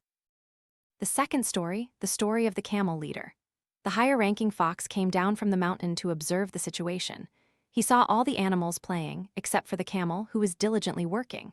The higher-ranking fox praised him endlessly. "Having such a diligent employee is truly a blessing for our animal kingdom." The secretary fox then replied, "Sir, the camel is indeed extremely diligent, no doubt about it. But there's no work left to be done, yet he's still toiling away. Is he perhaps pretending for our benefit?" After hearing this, the higher-ranking fox considered it for a moment, and indeed, it seemed to be the case. Boss Fox sighed repeatedly. "The camel's diligence is beyond question. Even without merit, he has put in effort. No one would criticize such a diligent employee. But he still can't win his superior's appreciation and even receives a dismissive shake of the head." In a company, never just know how to plant and forget to harvest. Whether you are busy or not is not necessarily important. Your boss values the achievements you reap. Instead of just being busy with work, calm your mind and think through every small detail to improve your work efficiency. If your work does not yield results commensurate with the effort you put in, start thinking about what is wrong with your working method and begin to change from that point. In this era, unless your assets are swept away by a flood, if you are poor, it is because you are lazy. Meng. 8. Become an expert in your field. If you want to achieve success, you need to be very good at something. By following these steps, your work will improve, and from there, it will create influence. When you can impact millions of people, you will contribute to changing the world. According to Benjamin Hardy, the one writer on Medium in 2016, specializing in personal development, mastery, skill, and motivation, here are 7 steps to becoming an influential person in any field. Asterisk 1. Define your goal. First, consider these questions. What field do you want to master? What are you passionate about? Tennis, finance, personal development, physical fitness, or music and art? Then choose something suitable. To achieve outstanding success, you need to be very good at one thing. According to self-determination theory, when we are good at one thing, we can also become good at many others. Therefore, an expert can quickly become knowledgeable in many things, but first, they must be an expert in one field. The reason for this is that, when you become an expert in one area, you learn how to learn. You learn how to delve deep into something, and that will then be effectively leveraged and applied to other fields and interests. Asterisk 2. Identify those you want to learn from and find ways to approach them. Once you've identified what you want to pursue, you need to identify one or several people who excel in that field. The next question to ask is, who are the best? In reality, many people are doing what you want to do, but most are content with mediocrity. They lack the confidence to become the best or don't want to attract attention. Therefore, only choose to learn from the best. Learn and imitate. According to best-selling author Jeff Goins, you must become proficient at imitating skilled and influential people. Copy and apply what they are doing, because in reality, they are people reaping the rewards of continuous past efforts. Asterisk 3. Find ways to knock on doors. Asterisk Shane Snow, a journalist, tech entrepreneur, and co-founder of Content, a startup that helps journalists and freelance storytellers connect with brands needing content, and author of Smart Cuts, How Hackers, Innovators, and Icons Accelerate Success states that he had never written a blog post before but set a goal to have articles published on sites like Entrepreneur, Wired, and Mashable as soon as possible. The first thing he did was build credibility by posting articles on smaller blogs. Then, he sent emails with links to his published articles to editors at larger websites. The content was, "Hello, I've had some articles published on platforms similar to yours. Their quality and effectiveness have been quite good. I've researched your platform, and I believe my articles could attract your readers. Here are some articles. What do you think of this proposal?" Shane Snow's story shows that to achieve our goals, we must proactively find ways to knock on the necessary doors, rather than just waiting for things to come to us. In reality, not all editors responded to Shane Snow. But after more than 6 months of pursuing this approach, Snow's articles were published on numerous online business and technology platforms. He achieved success faster than initially expected. Asterisk 4. Strive to be so good that you cannot be ignored. Once you've studied your field long enough, you'll know the standards you need to meet. Then do better than the heroes you've learned from. You can do it, you must believe you can do it, and you must actually do it. Then you must apply it in practice. This is the step where many people stop. They avoid actualizing what they've learned. However, to get constructive feedback from many people, you must start creating great work. You can do that at any time. Today's internet environment makes it easy for everyone to create content and many other types of unique products. Asterisk 5. Approach those you want to learn from, but don't demand anything. As mentioned above, imitate and apply the methods of the best in the field you want to learn. When you start to achieve results, approach these mentors and tell them how positively they have impacted you and how they have helped you. One note: only express gratitude, only develop the relationship, and don't demand anything. Asterisk 6. Give credit where credit is due. One of the keys to success is that when you achieve results, give all credit to your mentors. You cannot do anything great without the help of others. Even if others don't directly help you, their work inspires or indirectly assists you, and you must acknowledge them. Be kind for the help you have received. You won't develop the relationships necessary for great success if others perceive you as someone who only cares about themselves. Better a lily that fades in the sun, having shed its pollen, than a bud that remains wrapped up in itself in the cold eternal winter. Rabindranath Tagore. 9. Become an excellent self-leader. Every second that passes cannot be regained. Therefore, before doing anything, you should have a specific plan to manage your time scientifically, avoiding wasteful use of time. However, many people still struggle to keep up with time because they don't know how to effectively utilize and organize their work and life. So, how important is time, and how can you manage it effectively? Asterisk 1. Define your goals. Defining your goals is the most scientific way to manage time. When you have clear goals, you'll know what you need to do to achieve them. Of course, to do that, you must set a specific schedule for how long it will take to complete your goals. Then, you will control your time and prevent it from being wasted. Asterisk 2. List tasks to be done. List all the tasks you need to complete for the day, week, and month. This will help you easily manage your valuable time. You'll know what to do at what time, so you won't waste time trying to remember what you need to do today or what's next after finishing a task. Asterisk 3. Prioritize tasks. After listing your tasks, take a moment to review which ones are important and need to be done first, and which can be left for later. Mark the important tasks and do them immediately to ensure they are completed on time. Then, continue with the remaining tasks. This type of organization helps you avoid rushing or stress from forgetting important things, while still ensuring other tasks are handled on schedule. Asterisk 4. Summarize your work. Before ending your workday, you should summarize your work at the end of the day to see what you've accomplished and what you haven't. How much time did you spend on those tasks, and how effective was it? Was the time you allocated to those tasks truly scientific? If anything was unreasonable, find out why and fix it, so future tasks can be completed in less precious time, allowing for other activities. Asterisk 5. Discipline and habit. To use time scientifically, you must also develop discipline and the habit of saving time. Set your own rules and follow them. It might feel difficult at first, so just start slowly. You'll get used to it. Then, everything will go as planned, and you'll certainly find that you have more time for life, and work will end happily every day instead of racing against the clock with unsatisfactory results.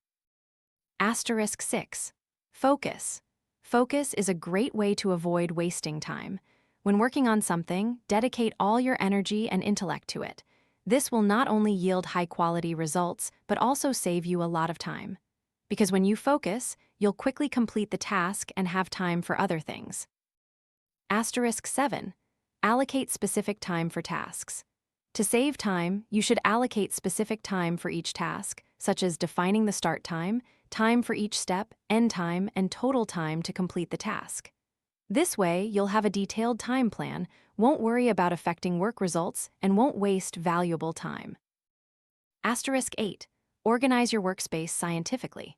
Organizing your workspace scientifically helps you avoid wasting time searching for necessary files and documents. A cluttered workspace with old and new, important and unimportant documents, all jumbled together, not only makes your eyes feel messy, but also wastes a lot of time when you need to find something. Therefore, keep your workspace neat and organized. Then you'll have more time and won't have to waste it on unproductive tasks. When you are a person with goals who knows how to organize work scientifically, you will feel like your time is extended.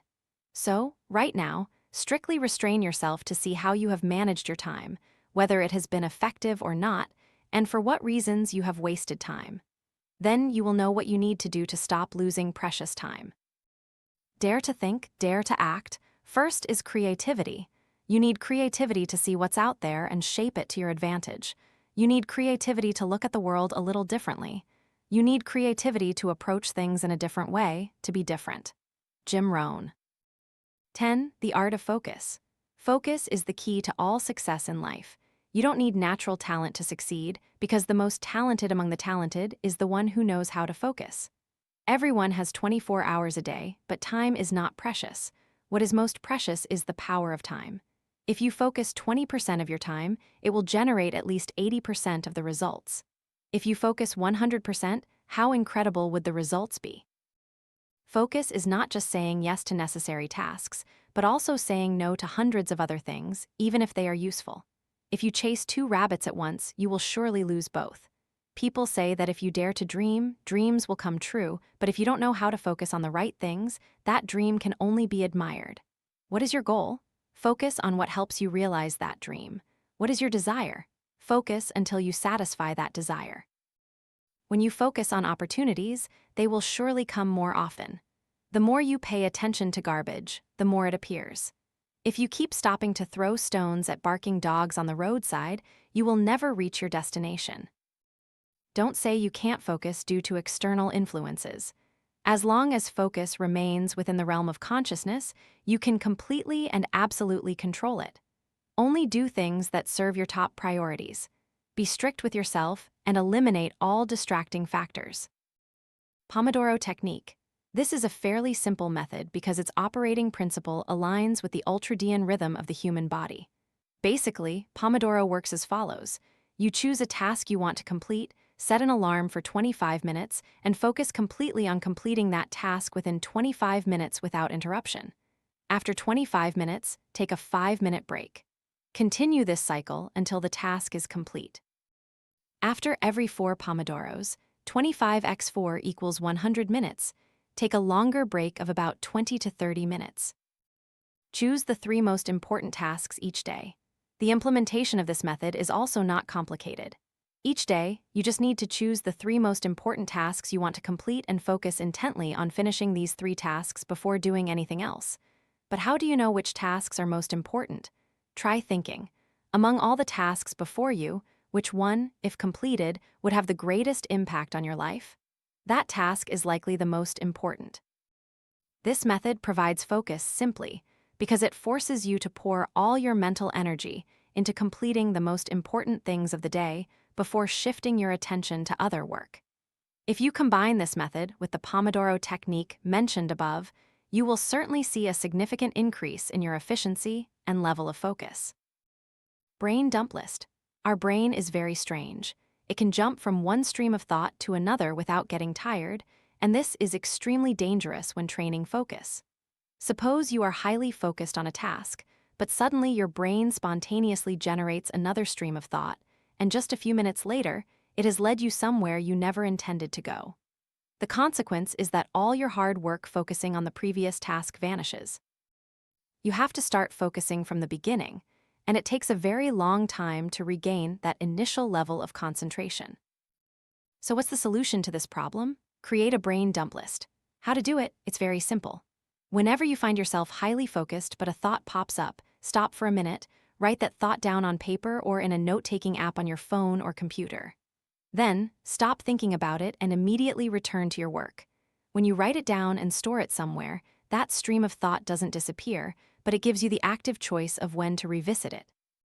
Once you've finished all your work, you can review the list to decide what tasks you should tackle next. Focus on one thing at a time. As I mentioned above, if you chase 2 rabbits at once, you will surely lose both. What is your goal? Focus on what helps you achieve that dream. Therefore, make the habit of focusing on one thing at a time your working principle. Your focus will certainly improve significantly if you combine this method with method number 3. Manage distractions. As I mentioned, the world is trying to capture your attention by distracting you. So, the best way to avoid distractions is to prevent them before they happen. Here are some methods I've applied. Boldly block time-wasting websites. This is a very effective method. Identify the websites that consume most of your time, like Facebook, YouTube, Instagram. Once you can't access these familiar websites, you'll almost immediately focus. Turn off all distractions. TV, computer, radio, anything that distracts your focus, turn it all off while you're working or studying. For your phone, you can put it on silent and store it in a drawer, away from your desk but still within earshot, in case of urgent calls. Check email in batches. This means you set a specific number of times and duration for checking email throughout the day, and you process them in those batches. In my case, it's 3 batches, 8 a.m., 11:30 a.m., and 5 p.m. These are highly effective methods for training focus. You won't know the true extent of your capabilities until you truly focus. I hope you now have enough knowledge and methods to train your focus and achieve all success in life. Your time is limited. Don't waste it living someone else's life. Don't be trapped by dogmas, living based on the results of other people's thinking. Don't let the noise of others' opinions drown out your inner voice, and most importantly, have the courage to follow your heart and intuition. Somehow they already know what you truly want, everything else is secondary. Steve Jobs. Part 3. The choice is actually very easy. You know, habits can make you lose everything. Sometimes we ruin our own mood just because negative thoughts keep replaying in our minds. There are moments when we feel like our lives are completely meaningless. We constantly compare our dull lives to the glamorous lives of others and then complain about it. There are also times when we feel like happiness has abandoned us. But on reflection, aren't we destroying our own joy with bad habits? Understanding bad habits. Bad habits are fixed behaviors or response patterns to a range of different stimuli, both internal and external. Like any other habit, these behaviors often become rigid and seemingly unchangeable within a person's character. Some struggle to break free from these habits, while others don't even realize their existence. Bad habits often originate in comfort zones and thrive in areas less perceptually sensitive. This explains why identifying and eliminating them can be challenging. However, with regular self-observation and identifying unhealthy habits, removing them is entirely possible. Happiness is not a gift wrapped in a beautiful box and delivered to your doorstep every morning. It needs to be created. You can create your own joy by gradually eliminating these 12 bad habits. 1. Procrastination. If you never start work early enough and always think you'll do it when the water reaches your feet, you might not only lose focus, but also tend to delay. Procrastination is essentially the act of diverting attention and focus to enjoyable, easy, and convenient, but relatively unimportant tasks to avoid postponing important and urgent tasks that demand your attention and persistence. Over time, procrastination can become a bad habit that saps your enthusiasm, zeal, and ability to focus, causing you to miss opportunities to demonstrate your potential. 2. Being late. All of us are late sometimes on rare occasions due to various factors, both objective and subjective.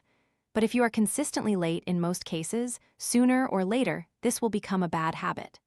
Chronic lateness reflects your attitude towards work and your responsibility for assigned tasks. It shows a lack of professionalism, irresponsibility, and disrespect for your colleagues and their time. You can use note-taking and reminder apps to be more proactive with your time, but ultimately, your awareness is what matters. Asterisk 3. Envy. The only monster we should fear is envy. Being envious of others' good fortune says a lot about you. It stems from low self-esteem and a lack of contentment with oneself.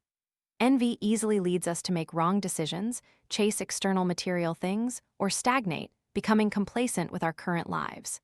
If you get stuck in this bad habit, you risk losing opportunities for self-improvement and missing out on much joy in life. Asterisk 4. Negative self-talk. According to Psychology Today, when we scan someone's brain on a screen for less than a second, dozens of stress hormones and neurotransmitters are released. If exposure to negative stimuli for less than a second can impact you like that, imagine the consequences of repeating negative thoughts and words to yourself every day. They can poison your mind and body, killing self-confidence and joy, hindering you from becoming your best self, and even causing mental illnesses like depression and bipolar disorder. Avoid words like can't, never, no, and other negative phrases, and replace them with positive ones like I can, I am capable. You will create a new turning point in your life and gradually move towards better things. Asterisk 5. Only talking about yourself. Do you ever end a conversation feeling like you learned nothing from the other person? That's because throughout the conversation, you only talked incessantly about yourself. We all like to talk about ourselves, but conversation is an exchange of ideas and thoughts between two people. It needs to be built on alternating acts of speaking and listening. Only focusing on yourself without listening or giving others a chance to speak is a sign of selfishness, impoliteness, and lack of empathy. If you continue this bad habit, eventually no one will want to start a conversation with you. Asterisk 6. Rushing to conclusions. Easy, quick conclusions are often drawn based on insufficient information and illogical foundations. Rushing to conclusions about someone's intentions, personality, or expressions can lead to misunderstandings, especially in intimate relationships. Logical analysis and observing all situations through an objective, non-judgmental lens will help you accurately perceive issues to make better decisions. Asterisk 7. Comparing. Everyone develops at their own pace. Comparison puts us into a toxic competitive mindset and doesn't allow us to develop at our own suitable rhythm. Everyone has dreams, plans, and milestones completely different from others' dreams, goals, and milestones. Is there any common ground to measure and compare your life with others? Instead, focus on your goals and start improving yourself. Live the life you dream of without worrying about how successful, happy, and wealthy others are. Asterisk 8. Blaming others. Blaming others or external circumstances is essentially a self-protective mechanism to shield ourselves from punishment by others or by ourselves. This is why anyone acquires this bad habit very early. Blaming can temporarily solve a problem, but in the long run, you lose the opportunity to thoroughly examine factors that need improvement to avoid repeating mistakes. Therefore, blaming others is a form of self-betrayal and self-abandonment, Nancy Collier writes in Psychology Today. It clearly helps you avoid having to fix yourself and face the reality that a problem still exists within you that needs to be addressed, thereby hindering your growth. Asterisk 9. Lying. We have all probably lied at some point. However, don't let illogical and frequent lies become your bad habit. Liars often don't want to take responsibility for their actions, so they bend the truth to control situations. However, once people discover that you are a habitual liar, no one will trust you anymore. Asterisk 10. Not setting boundaries. Setting personal boundaries means setting limits on others' behavior towards you, helping to define which of their actions are acceptable and unacceptable. It acts as a shield protecting our dignity, freedom, and rights, helping us make rational decisions in life. Establishing and managing personal boundaries is a form of self-care that not everyone knows. Learning to say no, not tolerating lies, and staying away from toxic people are some actions you should take to protect yourself. In the long run, these boundaries will help you save time and effort and avoid being exploited by others. Asterisk 11. Dwelling on the past. We all know it's a bad habit, but it's hard to break. Remember, the past cannot be reversed. Losing a job, an unsuccessful career, a breakup, a divorce, the death of a loved one, disappointment and sorrow often leave deep marks and cause us suffering for the rest of our lives if we keep dwelling on them. You might spend days, months, or years accepting what has happened, but once you're strong enough to look at the past, analyze it, and learn from it. Is there anything the past can teach you about the future? If so, thank it and continue to live well, and remember never to judge your future based on past experiences. Asterisk 12. Neglecting proper self-care. Living in an era of laziness and busyness, we often neglect our physical and mental health. Skipping breakfast, not exercising, unhealthy eating, insufficient sleep, not detoxing, and relaxing, we are all neglecting our health. Dependence on stimulants due to life's pressures is also a concerning issue. Neglecting your health for too long can lead to a high price later. Success is not final, failure is not fatal. It is the courage to continue that counts. Collect and create new habits. Everyone has good and bad habits.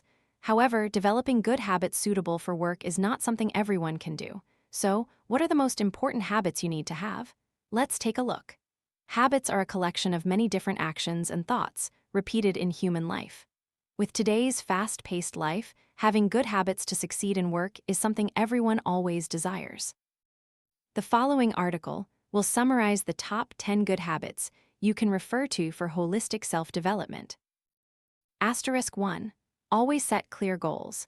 To have a healthy life, you need to set different goals for yourself to achieve, corresponding to different milestones in life. It's no coincidence that setting and persistently pursuing goals is the top good habit on the list. These goals should be divided into short-term and long-term.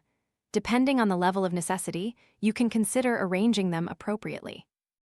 Long-term goals can be milestones such as career, family, assets, things you cannot complete in a short time, but require continuous effort and perseverance. These goals may change slightly over time. However, you should not adjust them too frequently to avoid losing motivation to implement them.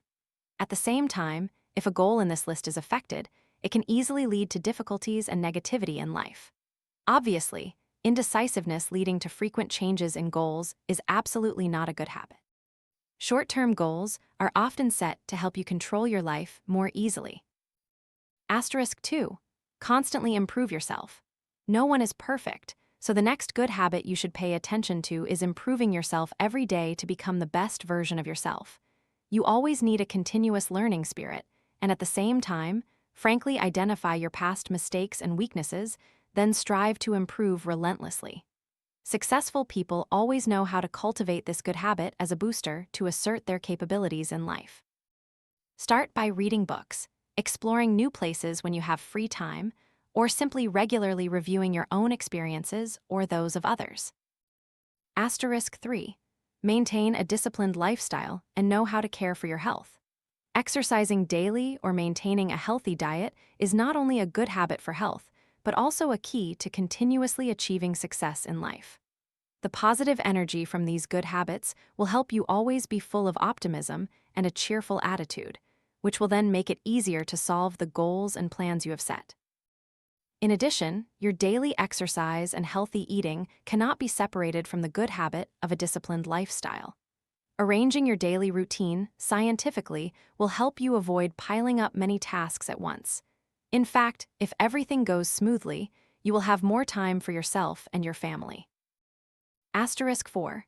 Live optimistically, cheerfully, lovingly, and always know how to motivate yourself to be active. This always tops the list of good habits for successful people. Every day, people are exposed to countless different pieces of information, and successful people often choose positive information to focus on, while also maintaining an optimistic attitude even towards negative information. This is truly a good habit for health. Science has proven that even chronic diseases can be cured like a miracle thanks to people's joyful and positive attitude towards life. So, what reason do you have to keep procrastinating and living with negative emotions every day? Be optimistic like successful people. Asterisk 5. Develop habits of saving and sensible spending. Financial management and saving are like a shield for you against many life storms that can happen at any time. This good habit will help you identify what is a necessary expenditure for yourself and what are luxuries. A reasonable saving rate is usually 10–20% of your monthly income. Pay attention to keeping this expenditure steadily increasing. At the same time, because your budget is limited, you always need to remind yourself to avoid overspending that depletes your finances. Asterisk 6. Always strive to do more than what is asked and never give up. To become successful, you should do things that others don't dare to do or are too lazy to do because they find them difficult. Try to do more than your assigned tasks, strive to overcome limits no one has reached before. Whenever you face difficult or overwhelming tasks, there will be reasonable solutions to overcome them.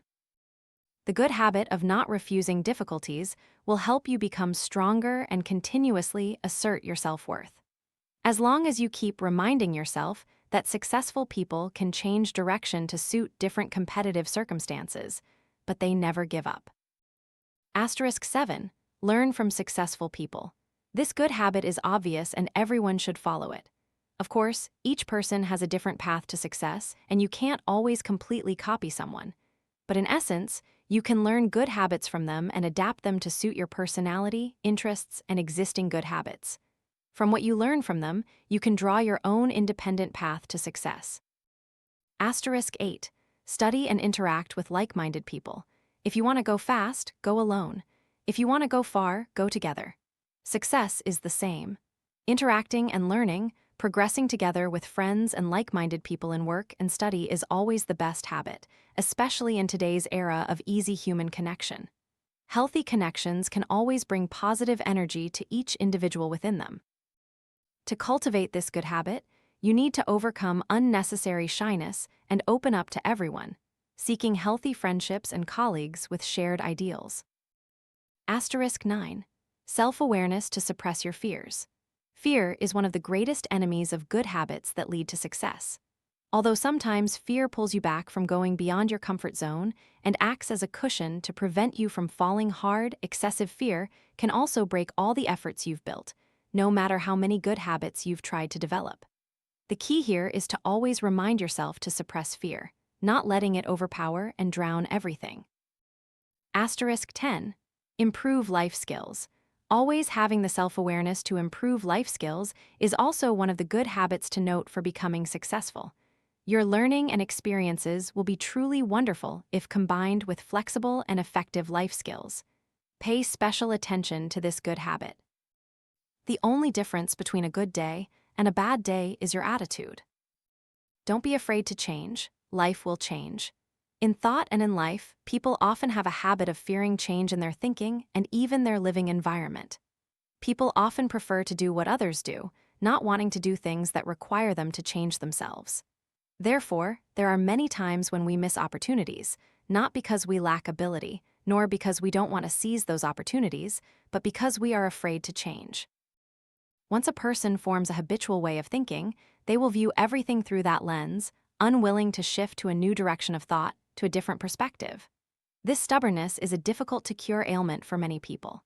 If you propose to a civil servant after resigning to open a restaurant or to a professor to switch to sales, the disapproval rate is 60%.